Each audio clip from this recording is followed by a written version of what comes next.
नमस्कार मु रश्मि रंजन आपण मानक स्वागत करुच्ची बिंदास बंधु चैनल को। आज आम आलोचना करवा प्लास्टिक व्यवहार एवं यार कुप्रभाव विषय। बंधुगण आम आमर दैनंदिन जीवन में प्लास्टिक व्यवहार में एत मात्रा अभ्यस्त हो गले जे यार कुप्रभाव संपर्क जना था आम यार बहुल व्यवहार करुँच किंतु परिवेश सुरक्षा पाई दृष्टि देउना। यूज एंड थ्रो थरे व्यवहार कर एवं फिंगी दियो यही निशारे आम अनेक द्रव्य को अनावश्यक भाव व्यवहार कलापर फिंगी दियंती जहाँकि आमर आवश्यकता ठारू परिवेश प्रति अनेक क्षति साधनकारी जेपरिक प्लास्टिक पॉलिथिन बैग हो अबा पानी बोतल अबा प्लास्टिक ग्लास यार विकल्प थाई मध्य आम यहाँ बहुल मात्रा व्यवहार करती जहाँकि परिवेश प्रति क्षति साधनकारी। मनीष सृष्टि करता प्लास्टिक आज अमर हो जाइए मनीष ठारू अर्थात यार विघटन होना जहाँफल कि यह परिवेश दूषित करने सहित जीवजगत प्रति बड़ समस्या हो ठिया होइछि। सहरांचल हो वा ग्रामांचल स्थलभाग हो वा जलभाग प्लास्टिक प्रदूषण कहीं बाद पड़ी ना। अनेक क्षेत्र देखा जाउछि प्लास्टिक को पशुपक्षी माने खाद्य भाव ग्रहण कर मृत्युमुखर पड़ुछन्ति। जल निष्कासन पाई थिबा नालगुड़िक प्लास्टिक जमी रही कृत्रिम बन्या सृष्टि करुछि।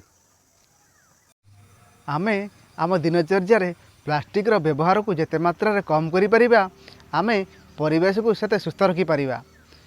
आगरू मंदिर को जीवा समय फूल एवं भोग पाई पात्र व्यवहार होता किंतु वर्तमान मंदिर को फूल एवं भोग प्लास्टिक रे जाउछि पादुका मध्य प्लास्टिक जरी घर को आसुछि।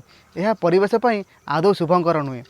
आहरी मध्य आमे परिबा किनिबा समय हो कि ग्रोसरी किनिबा समय अबा पैकेट क्षीर किनिबा समय आमे दुकान रे प्लास्टिक जरी को बाध्य कर मागुचंती जहाँकि आम भावुंट प्लास्टिक जरीटी आम फ्री रे आणुचंती किंतु आम चिंता करिया दरकार जे आम फ्री रे आणुवा प्लास्टिक जरीटी परिवेश पई केते जे क्षति साधनकारी ता हमको चिंता करिवार समय आसीछि।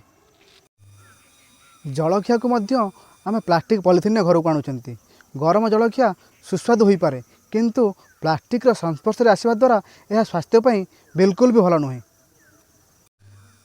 निशासक्त मनुष्यटीए निशामुक्त होगा जेपरी निशार अभ्यास निजक दूरे निए ठीक सेहीपरि आमे प्लास्टिक व्यवहार निशा को आम विकल्प पंथा आपणे दूरे दे पारिबा नचेत एभली एक दिन आसीबो प्लास्टिक व्यवहार पई आमको अर्थदंड देवाक पड़ी पारे। परिशेष में एतिकी कहिबी आसंतु आमे परिवेशर शत्रु नुह बंधुटीए हेबा। जदि आपण को आमर बार्ताटी भल लगी तेबे आपण आपणक बंधु मानक निकट में यह वार्ता को पहुँचातु एवं प्लास्टिक मुक्त अभियान में सामिल हुंतु। रहिली नमस्कार जय जगन्नाथ।